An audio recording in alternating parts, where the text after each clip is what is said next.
ओम श्री गणेशाय नमः। आज हम कर रहे हैं श्री शिव पुराण महात्म्य का अध्याय 6। इसमें शिव पुराण के श्रवण की विधि अर्थात सुनने की विधि तथा श्रोताओं के पालन करने योग्य नियमों का वर्णन। श्रोता मीन्स सुनने वाले, उनको सुनते समय किन किन नियमों का पालन करना चाहिए इसके बारे में बताया गया है, जिसे शुरू करने से पहले करते हैं भगवत नाम की माला।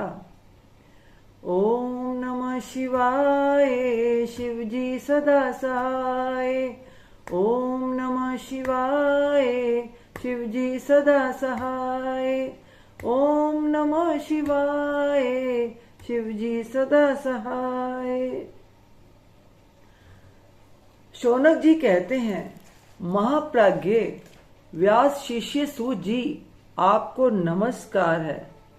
आप धन्य हैं, शिव भक्तों में श्रेष्ठ हैं। आपके महान गुण वर्णन करने योग्य हैं।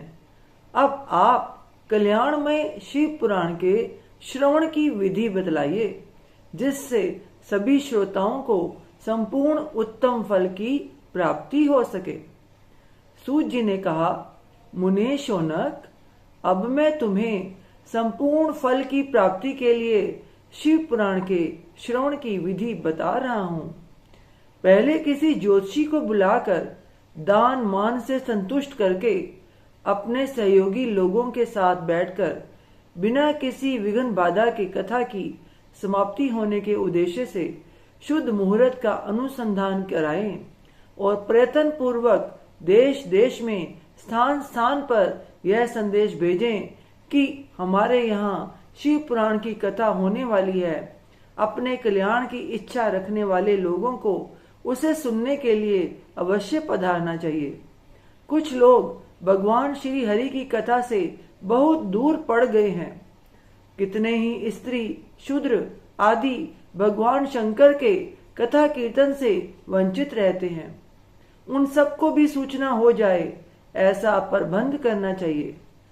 देश देश में जो भगवान शिव के भक्त हों तथा शिव कथा के कीर्तन और श्रवण के लिए उत्सुक हों, उन सबको आदर पूर्वक बुलवाना चाहिए और आए हुए लोगों का सब प्रकार से आदर सत्कार करना चाहिए।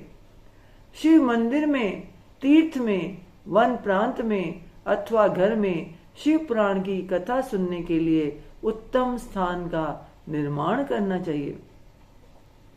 केले के खंभों से सुशोभित एक ऊंचा कथा मंडल तैयार कराएं। उसे सब ओर फल पुष्प आदि से तथा सुंदर चंदोवे से अलंकृत करें और चारों ओर ध्वजा पताका लगाकर तरह तरह के सामानों से सजाकर सुंदर शोभा संपन्न बना दें। भगवान शिव के प्रति सब प्रकार से उत्तम भक्ति करनी चाहिए। वही सब तरह से आनंद का विधान करने वाली है। परमात्मा भगवान शंकर के लिए दिव्य आसन का निर्माण करना चाहिए तथा कथावाचक के लिए भी एक ऐसा दिव्य आसन बनाना चाहिए जो उनके लिए सुखद हो सके।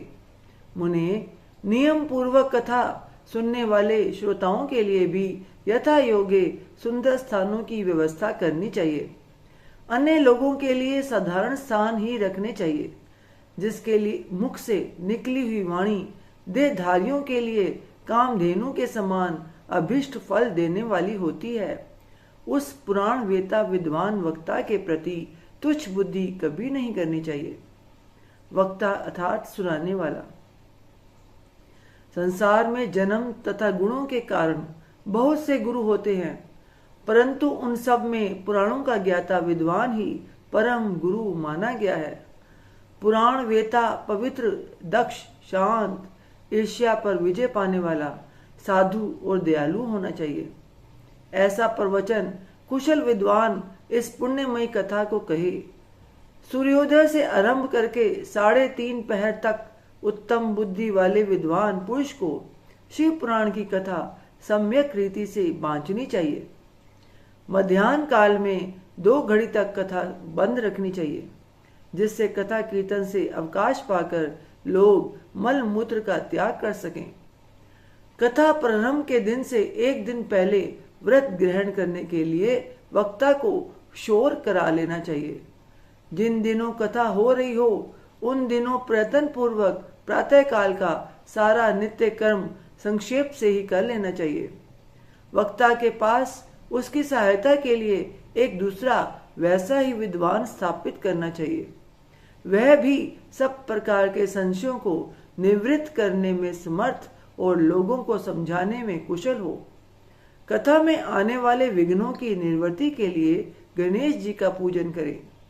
कथा के स्वामी भगवान शिव की तथा विशेषतः शिव पुराण की पुस्तक की भक्ति भाव से पूजा करें। तत्पश्चात उत्तम बुद्धि वाला श्रोता तन मन से शुद्ध एवं प्रसन्नचित हो आदर पूर्वक शिव पुराण की कथा सुने। जो वक्ता और श्रोता अनेक प्रकार के कर्मों में भटक रहे हों, काम आदि 6 विकारों से युक्त हों, स्त्री में आसक्ति रखते हों और पाखंडपूर्ण बातें कहते हों, वे पुण्य के भागी नहीं होते। जो लौकिक चिंता तथा धन, गृह एवं पुत्र आदि की चिंता को छोड़कर कथा में मन लगाए रहते हैं, उन शुद्ध बुद्धि वाले पुरुषों को उत्तम फल की प्राप्ति होती है। जो श्रोता श्रद्धा और भक्ति से युक्त होते हैं, दूसरे कर्मों में मन नहीं लगाते और मौन, पवित्र एवं उद्वेग शून्य होते हैं, वे ही पुण्य के भागी होते हैं।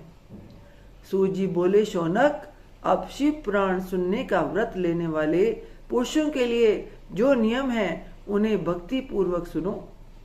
नियम पूर्वक इस शेष कथा को सुनने से बिना किसी विघ्न बाधा के उत्तम फल की प्राप्ति होती है। जो लोग दीक्षा से रहित हैं, उनका कथा श्रवण में अधिकार नहीं है। अतः मुने कथा सुनने की इच्छा वाले सब लोगों को पहले वक्ता से दीक्षा ग्रहण करनी चाहिए। जो लोग नियम से कथा सुने, उनको ब्रह्मचार्य से रहना, भूमि पर सोना, पत्तल में खाना और प्रतिदिन कथा समाप्त होने पर ही अन्न ग्रहण करना चाहिए। जिसमें शक्ति हो वह पुराण की समाप्ति तक उपवास करके शुद्धता पूर्वक भक्ति भाव से उत्तम शिव पुराण को सुने। इस कथा का व्रत लेने वाले पुरुष को प्रतिदिन एक ही बार हविष्यान भोजन करना चाहिए। जिस प्रकार से कथा श्रवण का नियम सुख पूर्वक सध सके वैसे ही करना चाहिए। गरिष्ठ अन्न, दाल, जला अन्न, सेम, मसूर, भाव दूषित तथा बासी अन्न को खाकर कथा व्रती पुरुष कभी कथा को ना सुने। जिसने कथा का व्रत ले रखा हो वह पुरुष प्याज, लहसुन, हिंग, गाजर, मादक वस्तु तथा आमिष कही जाने वाली वस्तुओं को त्याग दे। कथा का व्रत लेने वाला पुरुष काम, क्रोध आदि 6 विकारों को, ब्राह्मणों की निंदा को तथा पतिव्रता और साधु संतों की निंदा को भी त्याग दे। कथाव्रती पुरुष प्रतिदिन सत्य, शौच, दया, मौन, सरलता, विनय तथा हार्दिक उदारता, इन सद्गुणों को सदा अपनाए रहे। श्रोता निष्काम हो या सकाम, वह नियम पूर्वक कथा सुने। सकाम पुरुष अपनी अभिष्ट कामना को प्राप्त करता है और निष्काम पुरुष मोक्ष पा लेता है। दरिद्र, क्षय का रोगी, पापी, भाग्यहीन तथा संतान रहित पुरुष भी इस उत्तम कथा को सुने। काक, बंध्या आदि जो 7 प्रकार की दुष्टा स्त्रियां हैं, वे तथा जिसका गर्भ गिर जाता हो, वह इन सभी को शिव पुराण की उत्तम कथा सुननी चाहिए। मुने, स्त्री हो या पुरुष, सबको यत्न पूर्वक विधि विधान से शिव पुराण की यह उत्तम कथा सुननी चाहिए। महर्षि, इस तरह शिव महापुराण की कथा के पाठ एवं श्रवण संबंधी यज्ञोत्सव की समाप्ति होने पर श्रोताओं को भक्ति एवं प्रयत्न पूर्वक भगवान शिव की पूजा की भांति पुराण पुस्तक की भी पूजा करनी चाहिए। तदंतर विधि पूर्वक वक्ता का भी पूजन करना आवश्यक है। पुस्तक को आच्छादित करने के लिए नवीन एवं सुंदर बस्ता बनावें। और उसे बांधने के लिए दृढ़ एवं दिव्य डोरी लगावें, फिर उसका विधिवत पूजन करें। मुनिश्रेष्ठ इस प्रकार महान उत्सव के साथ पुस्तक और वक्ता की विधिवत पूजा करके वक्ता की सहायता के लिए स्थापित हुए पंडित का भी उसी के अनुसार धन आदि के द्वारा उससे कुछ ही कम सत्कार करे। वहां आए हुए ब्राह्मणों को अन्न धन आदि का दान करें। साथ ही गीत वाद्य और नृत्य आदि के द्वारा महान उत्सव रचाएं। मुने, यदि श्रोता विरक्त हो तो उसके लिए कथा समाप्ति के दिन विशेष रूप से उस गीता का पाठ करना चाहिए जिसे श्री रामचंद्र जी के प्रति भगवान शिव ने कहा था। यदि श्रोता गृहस्थ हो तो उस बुद्धिमान को उस श्रवण कर्म की शांति के लिए शुद्ध भविष्य के द्वारा होम करना चाहिए। मुने, रुद्र संहिता के प्रत्येक श्लोक द्वारा होम करना उचित है, अथवा गायत्री मंत्र से होम करना चाहिए, क्योंकि वास्तव में यह पुराण गायत्री में ही है। अथवा शिव पंचाक्षर मूल मंत्र से हवन करना उचित है। होम करने की शक्ति ना हो तो विद्वान पुरुष यथाशक्ति हवनीय भविष्य का ब्राह्मण को दान करे।